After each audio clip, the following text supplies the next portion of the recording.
Essa semana rolou uma treta na internet aí, e eu acho importante falar, me dirigir aos irmãos, e vai ficar registrado também, vai ficar gravado.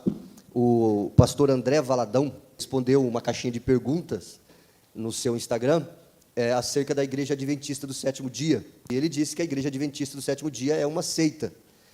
E isso mexeu muito com o Rodrigo Silva. Ele defendeu-se, né, daquela acusação, também tentou defender a igreja com argumentos emocionais, né, porque não tem defesa. A Igreja Adventista do Sétimo Dia é uma seita. Tá? Por que a Igreja Adventista do Sétimo Dia é uma seita? Vamos lá. Se eu falar para você aqui, vamos discutir o assunto línguas estranhas. A gente conversa aqui tranquilamente sobre a Bíblia, certo? O pentecostal vai pensar de uma forma, o tradicional vai pensar de outra, mas a discussão vai ficar na Bíblia. Se eu falar para você que vamos discutir predestinação, quem será salvo? Aqueles que foram eleitos antes da fundação do mundo, como que essa eleição acontece, Deus viu quem creria, ou Deus escolheu soberanamente. Esse assunto está na Bíblia, a gente vai discutir dentro da Bíblia, certo? Assembleiano, batista, quadrangular, e diversas denominações, luterana, congregacional, nós vamos discutir dentro da Bíblia, tá? Agora, se eu falar para você assim, vamos discutir sobre o juízo investigativo. Você não sabe, que ninguém tem noção do que é isso. É uma doutrina adventista para tapar o erro de Guilherme Miller, que marcou a data para a volta de Jesus em 1800 e vai alguma coisinha lá para trás. Marcou a data da volta de Jesus no ano, ele não veio, marcou para outro ano, não veio, e eles criaram, aí ele se arrependeu, voltou para a igreja batista, né, era um batista, mas os seus seguidores continuaram com o movimento e disseram que Jesus, ele fez algo sim nessa data, mas o Guilherme Miller errou o lugar. Ele não viria para a terra. No céu, ele sairia do lugar santo para o lugar santíssimo no templo e iria começar o juízo investigativo. Só que foi no céu. Ninguém viu. Entendeu? Então, nenhum cristão debate juízo investigativo, porque não tem na Bíblia isso. Isso é Ellen White, a profetisa do Adventismo, que trouxe esse tipo de ensinamento. Tá? Se eu falar para você assim, vamos discutir o assunto acerca do bode expiatório em que Satanás é o corredentor da humanidade. Jesus é o redentor, Satanás é o corredentor. Isso é uma doutrina adventista. A gente não vai discutir isso na Bíblia, porque isso não tem na Bíblia. Então, o que faz de uma igreja cristã é o fato de você usar a Bíblia para se direcionar.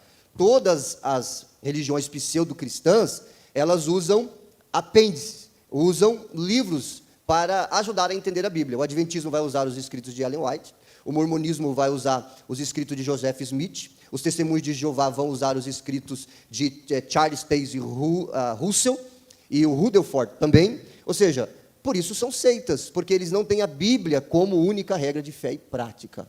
Tá? Então não tem para onde correr. Tem muita gente bem intencionada lá dentro da igreja adventista, mas eles estão dentro de uma seita. É um movimento sectário. Tá? E eu, como seu pastor, eu preciso te orientar quanto a isso. Tá bom? É uma seita.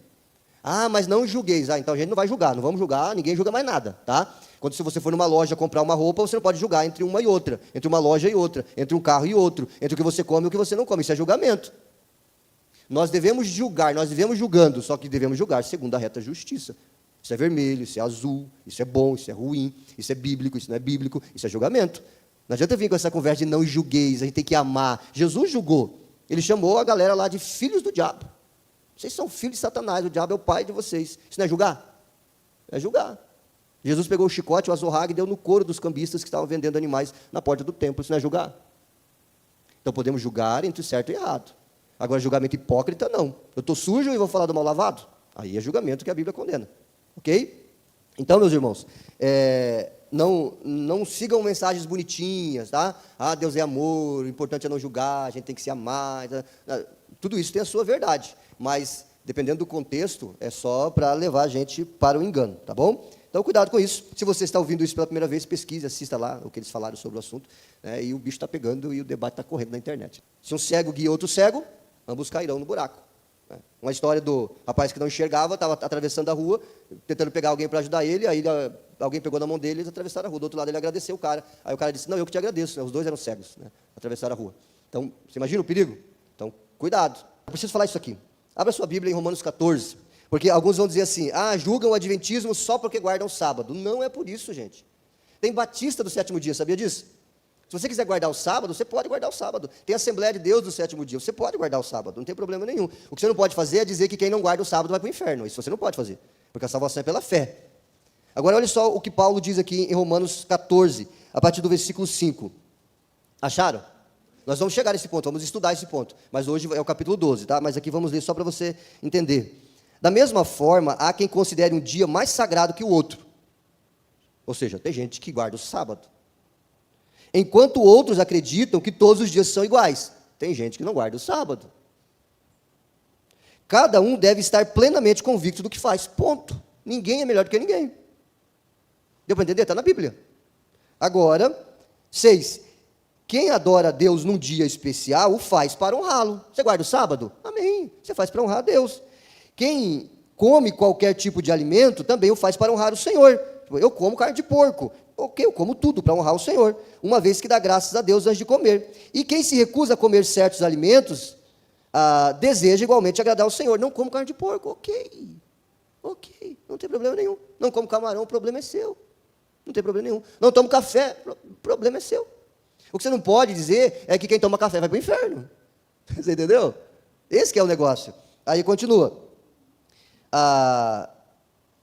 Agrada ao Senhor e por isso dá graças a Deus. Pois não vivemos nem morremos para nós mesmos. Se vivemos é para honrar o Senhor, se morremos é para honrar o Senhor. Portanto, quer vivamos, quer morramos, pertencemos ao Senhor.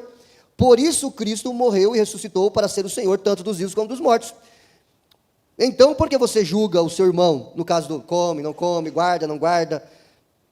Por que o despreza? Lembre-se de que todos nós compareceremos diante do tribunal de Cristo, do tribunal de Deus, pois as Escrituras dizem, tão certo como eu vivo, diz o Senhor, todo joelho se dobrará, para mim e toda língua declarará lealdade a mim. Assim, cada um de nós será responsável por sua vida diante de Deus. Portanto, deixemos de julgar uns aos outros, pelo comer, pelo beber, pelos dias. Em vez disso, resolvo viver de modo a nunca fazer um irmão tropeçar e cair.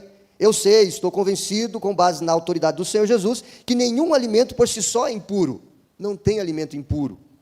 Mas se alguém considera errado ingerir determinado alimento, para essa pessoa, ele é impuro. E se outro irmão se aflige em razão do que você come, ao ingerir esse alimento, você não age com amor. Não deixe que sua comida seja a causa da perdição de alguém por quem Cristo morreu. Desse modo, você não será criticado por fazer algo que, ao seu ver, é bom. Por isso, o reino de Deus não diz respeito ao que comemos ou bebemos, mas uma vida de justiça, paz e alegria do Espírito Santo. Se servirem a Cristo com essa atitude, agradarão a Deus e também receberão a aprovação das pessoas. E a coisa continua, mas o versículo 21 aqui, por exemplo. É melhor deixar de comer carne ou beber vinho, ou de fazer qualquer outra coisa que leve o irmão a tropeçar. O que ele está dizendo aqui? Você pode comer carne, você pode tomar vinho, você pode, não tem problema nenhum daquilo que você ingere. A questão é, cuidado para não fazer o seu irmão tropeçar. Você entendeu? Então, as coisas que aparentemente não são claras no contexto comunitário, procure não se expor. Tem gente que toma vinho, tem gente que não toma vinho. Não, você não vai vir com cheiro de vinho para a igreja. Né? Você não vai sentar lá no boteco do lado da Praça do Lago e tomar um vinho, né? Vai ficar estranho. Certo? Então, cuidado com aquilo que a Bíblia não diz nem que sim, nem que não, e que na sua consciência você está tranquilo, cuidado para que isso não escandalize o irmão que não está tranquilo quanto a isso. Certo? É disso que a Bíblia está falando. Então, assim, é tão simples, tão claro como o sol. Amém, queridos? A Igreja Adventista do Sétimo Dia não é uma seita por causa do sábado, já ficou claro, né? O sábado é só a ponta do iceberg. Tem muita, mas muita heresia. Inclusive que Ellen White acredita em vidas em outros planetas, que tem vários Adões, que só o Adão do planeta Terra caiu, né? Os Adões dos outros planetas não caíram. Onde é que ela descobriu isso? Então é uma seita, ponto.